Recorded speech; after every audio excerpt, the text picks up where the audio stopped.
السلام علیکم ورحمۃ اللہ وبرکاتہ۔ اعوذ باللہ من الشیطان الرجیم، بسم اللہ الرحمن الرحیم۔ الطلاق مرتان۔ جی ناظرین، آج ہم جس حوالہ سے گفتگو کرنے جا رہے ہیں، یہ ویڈیو بڑی اہم ہے۔ آپ کو پتہ ہے کہ اب ہر گھر کے اندر مسئلہ یہ بڑا اہم ہے، پریشانی یعنی کیا کہ ذرا سی بات ہوتی ہے تو آپ کو پتہ ہے مرد بیوی کو یعنی طلاق کا جملہ بول دیتے ہیں۔ لیکن ناظرین، مسئلہ یہ ہے کہ ایک ہی مجلس کے اندر 3 مرتبہ کہنا کیا تینوں ہو جائیں گی؟ اسی حوالہ سے آج ہم آپ کو گفتگو سنوانے جا رہے ہیں۔ قاری خلیل الرحمان حفظہ اللہ تعالی اور مفتی انیب قریشی اور ایک دیوبند کے عالم دین ہیں، ان کی ہم گفتگو سنیں گے۔ ناظرین، فیصلہ آپ نے کرنا ہے کہ کن کے زیادہ دلائل مضبوط ہیں۔ تو ناظرین پھر ہم بھی گفتگو کریں گے تو، لیکن یہاں پہ میں یہ بات بتاتا چلوں، یقین مانیے جس بندے کے پاس قرآن اور حدیث ہے، میں پھر کہہ دوں، جس بندے کے پاس قرآن اور حدیث ہے، میں سمجھوں گا اس بندے نے دنیا بھی بنا لی اور آخرت بھی بنا لی، کیونکہ میرے محبوب علیہ السلام نے فرمایا، عن المقدام رضی اللہ تعالی عنہ قال قال رسول اللہ صلی اللہ علیہ وسلم ترکت فیکم امرین لن تضلوا ما تمسکتم بہما کتاب اللہ و سنت رسولی۔ حضرت مقدام رضی اللہ تعالی عنہ فرماتے ہیں کہ محبوب علیہ السلام نے فرمایا کہ میں آپ کے پاس 2 چیزیں چھوڑ کر جا رہا ہوں، جب تک آپ ان کو مضبوطی سے تھامے رکھو گے آپ ہرگز نہیں گمراہ ہو سکتے۔ نمبر 1 رب العالمین کا قرآن، نمبر 2 نبی پاک صلی اللہ علیہ وسلم کا فرمان۔ تو خیر ناظرین، ہم بڑھتے ہیں ویڈیو کی طرف، تو پھر انشاءاللہ ناظرین آگے ہم بھی گفتگو کریں گے۔ تو آئیے ناظرین مل کے ویڈیو دیکھتے ہیں۔ اس حوالے سے موقف جاننا چاہوں گا۔ جزاک اللہ۔ میں خود انتظار کر رہا تھا کہ آپ میری طرف بھی آئیں۔ پہلی بات یہ ہے جو بخاری شریف کے حوالے سے حضرت مفتی صاحب نے حدیث پڑھی، میں انتہائی احتراماً کہ اس پہ تھوڑی سی نظر ثانی فرمائیں۔ اس میں یہ الفاظ تو ہیں کہ اس نے 3 طلاقیں دی تھیں، لیکن یہ الفاظ اس میں نہیں ہیں کہ اس نے اکٹھے 3 طلاقیں دی تھیں اور پھر آپ نے اسے نافذ کیا۔ یہ الفاظ یہ یا تو ان کے اپنے ہیں یا اردو والے نے کسی نے اپنے ڈالے ہیں، حدیث میں یہ الفاظ نہیں۔ حضرت رکانہ رضی اللہ تعالیٰ عنہ صحابی رسول ہیں، انہوں نے طلاق دی اپنی بیوی کو اور 3 طلاق دے دی۔ پریشان ہوا، رسول اللہ صلی اللہ علیہ وسلم کے پاس گیا۔ ظاہر بات ہے اس زمانے میں سب سے بڑی عدالت ہی یہی تھی۔ اب اللہ کے رسول کے پاس آئے تو رسول اللہ صلی اللہ علیہ وسلم نے پہلا سوال کیا، کیف طلقتہا، تو نے کیسے طلاق دی؟ قال ثلاثاً، میں نے 3 طلاقیں دی ہیں۔ ابھی یہ نکھیڑا نہیں ہوا، اکٹھے دی ہیں، الگ الگ دی ہیں، الگ الگ موقعوں کی ہیں، کیا ہیں؟ جب اس نے کہہ دیا ثلاثاً تو اللہ کے رسول فوراً فرماتے کہ اب کچھ نہیں ہو سکتا، تو نے 3 طلاقیں دے دی ہیں، اب میرے پاس کیا لینے آیا ہے؟ یہ تو معاملہ تیرا پورا ختم ہو چکا ہے۔ لیکن جب اس نے کہا ثلاثاً میں نے 3 طلاقیں دی ہیں، تو آپ نے اس سے سوال کیا فی مجلس واحد، کیا ایک ہی مجلس، ایک ہی نشست، ایک ہی بیٹھک میں؟ قال نعم، اس نے کہا یا رسول اللہ میں نے ایک ہی مجلس میں دی۔ آپ نے فرمایا اب عدالت عظمیٰ کا فیصلہ ہے، یہ امام شافعی، امام مالک، احمد بن حنبل کا فیصلہ نہیں ہے، عدالت عظمیٰ کا فیصلہ ہے۔ وہ فیصلہ کیا ہے؟ آپ نے فرمایا انما تلک واحدۃ فرجیہا، یہ 3 طلاقیں ایک طلاق ہیں، فرجیہا تو رجوع کر لے ان شئتا، اگر تو چاہے، اگر تیرا ملاپ کا ارادہ ہے، دل بدل گیا ہے، فیصلے سے رجوع کرنا چاہتا ہے تو تیرے پاس یہ موقع ہے، کیونکہ یہ 3 طلاقیں ایک طلاق ہیں، فرجیہا تو رجوع کر لے ان شئتا اگر چاہے۔ قال فراجعہا، راوی کہتا ہے کہ حضرت رکانہ نے رجوع کر لی۔ ٹھیک، یعنی اس سے تو وہ جو انہوں نے 3 طلاق کے الفاظ کہے اس میں ایک مجلس کے لفظ نہیں ہیں، جو میں بتا رہا ہوں اس میں مجلس کے الفاظ ہیں، فی مجلس واحد، اور اس نے کہا ہاں ایک ہی مجلس کے اندر میں نے 3 طلاقیں دی۔ اور دوسرا یہ بھی کہ طلاق جو ہے اس کے لیے صرف طہر میں دینا کافی نہیں ہوتا، اس طہر میں دینا جس طہر میں اس نے صحبت نہ کی ہو۔ یعنی مثال کے طور پر ابھی پاک صاف ہوئی عورت، نہائی دھوئی، اب میں اگر طلاق کا ارادہ رکھتا ہوں تو یہ نہیں کہ چلو ابھی فائدہ بھی اٹھا لوں اور اس کے بعد میں طلاق بھی دے دوں، ایسا نہیں، اس طہر میں طلاق دے جس طہر میں اس نے ہم بستری نہیں کی، صحبت نہیں کی۔ بیچ میں بات وہ منقطع ہو گئی۔ جی میں یہ عرض کر رہا تھا، ایک تو ابھی تک مجھے اس کا جواب نہیں ملا جو میں نے اعتراض کیا کہ انہوں نے 3 کے الفاظ تو بولے لیکن اس میں ایک مجلس میں اس نے تینوں دی اور 3 ہی مان لی گئیں. جی یہ صراحت حدیث میں نہیں ہے. ایک بات. اور دوسری بات یہ بات تو انہوں نے بھی مانی, دونوں نے مانی کہ اس کو ایک وقت میں ایک ہی طلاق دینی چاہیے, 3 نہیں دینی چاہیے, جیسا کہ انہوں نے حدیث پڑھی دونوں اس بات کے اوپر متفق کہ ہیں. اللہ کے رسول حضرت عباس والی کہ ایلعبوا بکتاب اللہ وانا بین اظہرکم, کہ میں تمہارے درمیان ہوں اور اس کے باوجود اللہ کی کتاب کے ساتھ کھیلا جا رہا ہے. تو گویا اس کو آپ نے اللہ کی کتاب کے ساتھ ٹھٹھا قرار دیا کہ ایک وقت میں 3 دینا. گویا یہ بھی یہی کہتے ہیں کہ طلاق ایک وقت میں ایک ہی دینی چاہیے. ٹھیک. اب اسی فارمولے کو سامنے رکھ کر اگر ایک بندہ 6 طلاقیں دیتا ہے, 10 طلاقیں دیتا ہے, تو میں ان سے پوچھوں کہ کتنی نافذ ہوں گی ایک وقت میں؟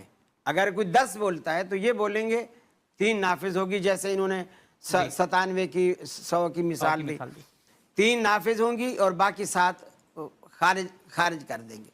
اسی فارمولے کے تحت میں یہ کہتا ہوں کہ ایک وقت میں خامد کو حق ہی ایک طلاق کا ہے, اس نے 10 دی تو تم نے 3 نافذ کر کے 7 خارج کر دی, تو جب اس کو حق ہی ایک کا تھا تو 1 نافذ کر کے 9 خارج کرو.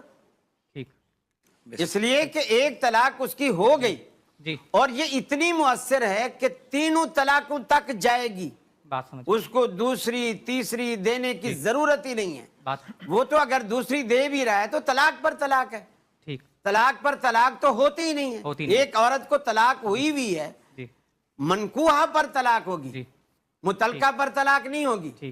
تو جب ایک طلاق جاری ہے, وہ رکی نہیں ہے کہیں پر, وہ جاری ہے, تو دوسری طلاق آئے گی. مثلا ایک شخص سجدے میں ہے اور ایک شخص نے 5 منٹ کا سجدہ کیا, اٹھ کے بیٹھ گیا, جلسہ کیا, پھر 5 منٹ کا سجدہ کیا, دونوں نے 10 منٹ سجدے میں لگائے, اور ایک بندے نے 10 منٹ سجدہ ہی کیا, پورا 10 منٹ کیا, دوسرے نے 10 منٹ کیا لیکن بیچ میں اٹھا. 2 سجدے کس نے کیے؟ جو بیچ میں اٹھا. جو بیچ میں اٹھا. جب تک انقطاع نہیں آئے گا وہ ایک چیز جاری رہے گی. یہ 10 منٹ تک ہم کہیں گے بھلے 15 منٹ پڑا رہا, سجدہ اس نے ایک کیا. معتبر نہیں تھا. 5 اصحاب کا. سب سے بڑی خوشی کی بات تو یہ ہے انہوں نے آج یہ اپنی زبان سے کہا کوئی صحابی حنفی نہیں تھا. یہ بات میں بھی کہتا ہوں, کوئی صحابی.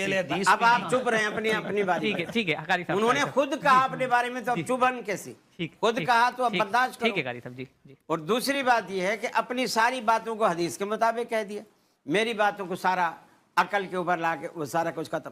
ابھی جتنے آثار بھی پیش کیے ہیں نا صحابہ کے, بھلے 5 نام لیے ہوں یا 50 نام لیے ہوں, میرا وہ جو مطالبہ ہے کہ کس روایت میں یہ الفاظ ہیں کہ طلقتھا ثلاثاً کے ساتھ ایک مجلس کے الفاظ ہیں. 3 طلاقیں, دیکھیے 3 طلاقیں ہم بھی مانتے ہیں کہ جب عورت کو 3 طلاقیں ہو جائیں گی وہ اس پر مغلظہ واقع ہوگی اور اس پر حرام ہو جائے گی خاوند پر. لیکن 3 کہتے کس کو ہیں, یہ اصل نزاع کا باعث ہے. 3 کہتے کس کو ہیں, 3 ہوں گی کب؟ مسلم شریف کی حدیث جو انہوں نے ابھی تک نہیں پڑھی, میں چاہ رہا تھا ادھر سے آئے. حضرت عبداللہ بن عباس رضی اللہ تعالیٰ عنہ بیان کرتے ہیں, وہ کہتے ہیں رسول اللہ صلی اللہ علیہ وسلم کے زمانے میں, ابو بکر صدیق کے زمانے میں اور حضرت عمر فاروق رضی اللہ تعالیٰ عنہ کے ابتدائی 2 یا 3 سال تک ایک وقت کی 3 طلاقوں کو ایک مانا جاتا تھا مسلم شریف میں.